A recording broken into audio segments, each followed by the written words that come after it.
let's talk about recruiting in general, guys.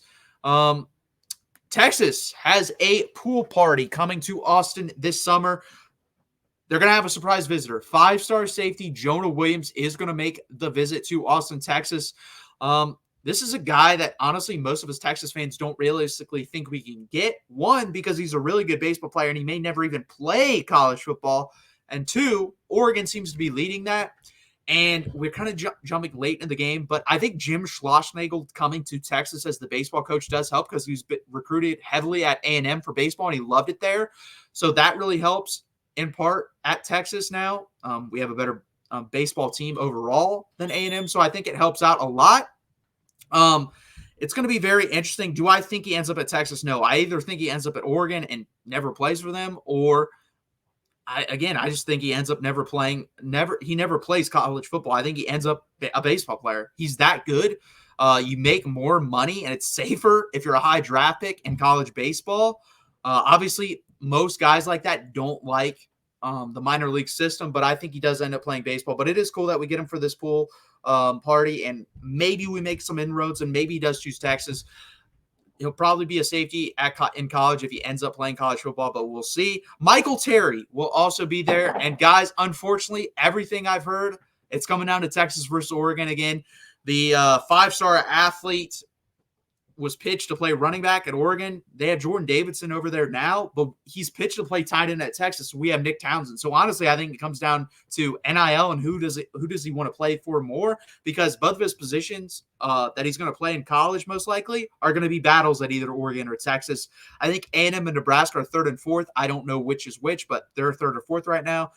But he will be at the pool party, so that's cool. So some of these guys that I'm going to name are not going to be at the pool party. Most of them actually the rest of the way.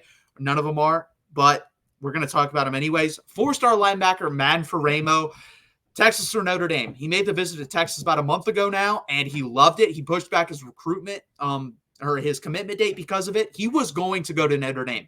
No doubt about it. He was headed to Notre Dame, but Texas blew him away with the official visit, made him push back his date. We're looking at mid-August, late August now. And I think Texas, honestly, I think they're leading. I think anytime someone's willing to push back their commitment date and give the other team that they just visited a longer leash is leading. So I think Texas has a good shot at Man Faremo. He's different from every other linebacker that we have in the class.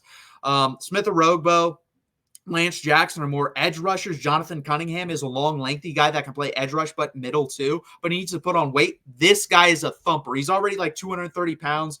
He's typical old school SEC, come downhill and hit you. We need that in the class because the rest of the guys are more sideline to sideline speed. So this is a big one, and I think Texas leads right now. I think it's 55-45 Texas, 45% Notre Dame. Khalil Lockett, five-star wide receiver. He's coming up, guys. 2 weeks basically, August 7th.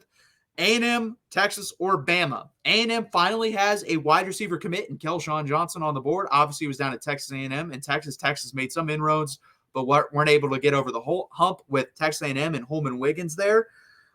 So they have a wide receiver on the board. Obviously, Caleb Cunningham, I believe is his name, just committed to Alabama. Texas has no wide receivers on the board.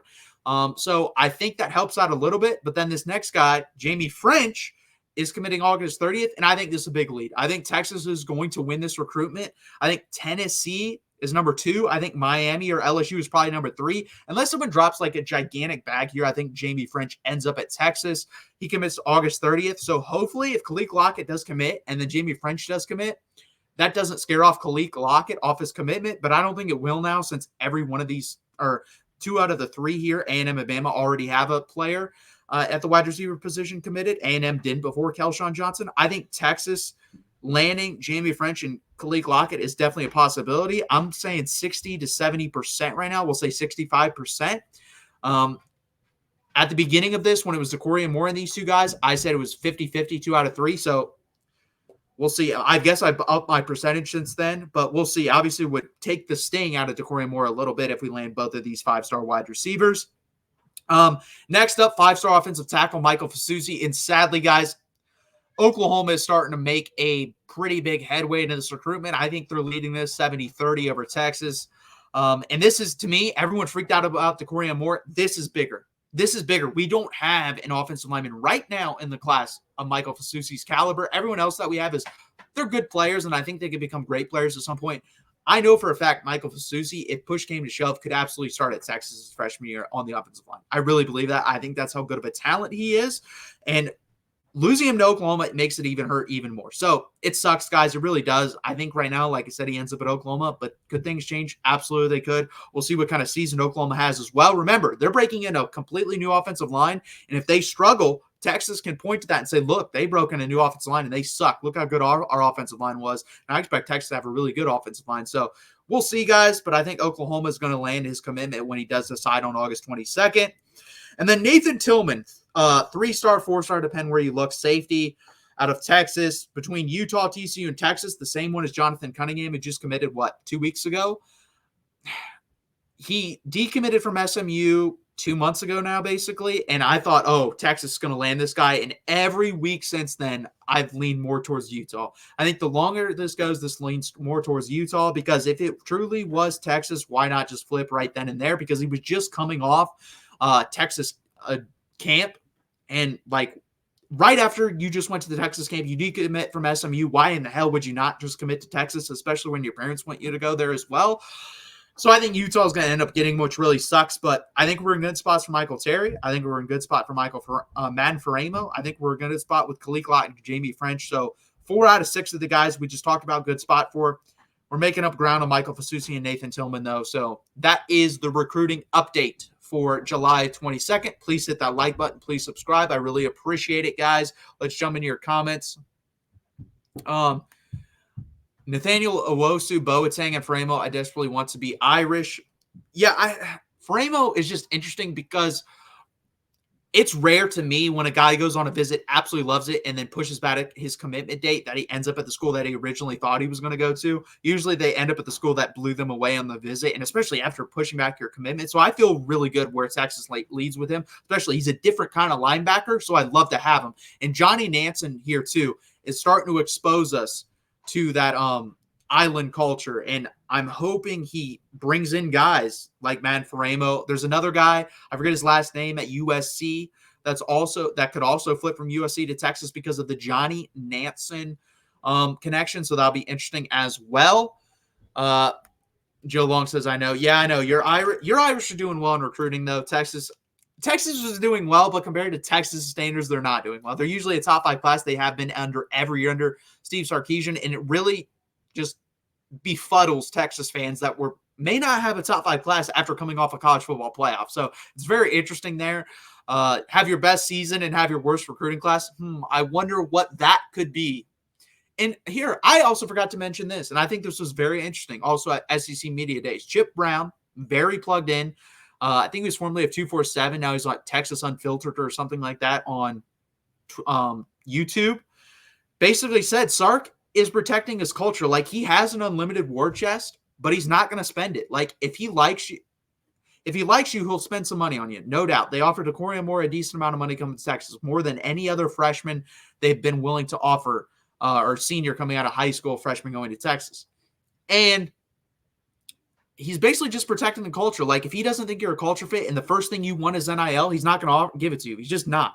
If it comes down to push comes to shove, it's NIL, and that's the last thing you've discussed, fine, we'll throw it at you. But if there was a recruit, unnamed, multiple texts have stated it, last year, first conversation with the dad, how much NIL money you want? They immediately dropped him. They no longer recruited him. And we're talking, he's a 4-star kid. I don't know if anyone knows anyone or can find that, but he was a 4-star kid, and Texas said, we're done with that. We're not doing that. So I appreciate that. And we're going to find out. There's so many different ways big-time programs are approaching this. Which way works? Does the Texas A&M Miami way work? So far, it hasn't. Can it? Maybe. Does a Texas approach work where if I really like someone, they fit in the culture, they seem to not to be putting NIL all the way up front? Yeah, let's take him and give him some NIL and a good amount of NIL. Does that work? Or does the team like Clemson, where they just refuse to play that game, work? So far, Clemson isn't working either. I do believe the middle ground Sark is taking is the approach to take, and I think that works long term. So it's going to be very interesting. And let's jump into Joe Long's comment. Again, Freeman lost Meadows. If he loses Framo and Boateng, he'll face Rapp. We'll see. He's got a long time. Let's remember, ink isn't dry till December. So Hey, we just throw that on a shirt. Let's remember ink isn't dry till December. It flows off the tongue. I think that might even rhyme. I don't know. So yeah, it's going to be interesting, guys. Just a very interesting way of how different programs recruit. And Texas seems to be taking the middle of the road approach. We'll see if it works out for them.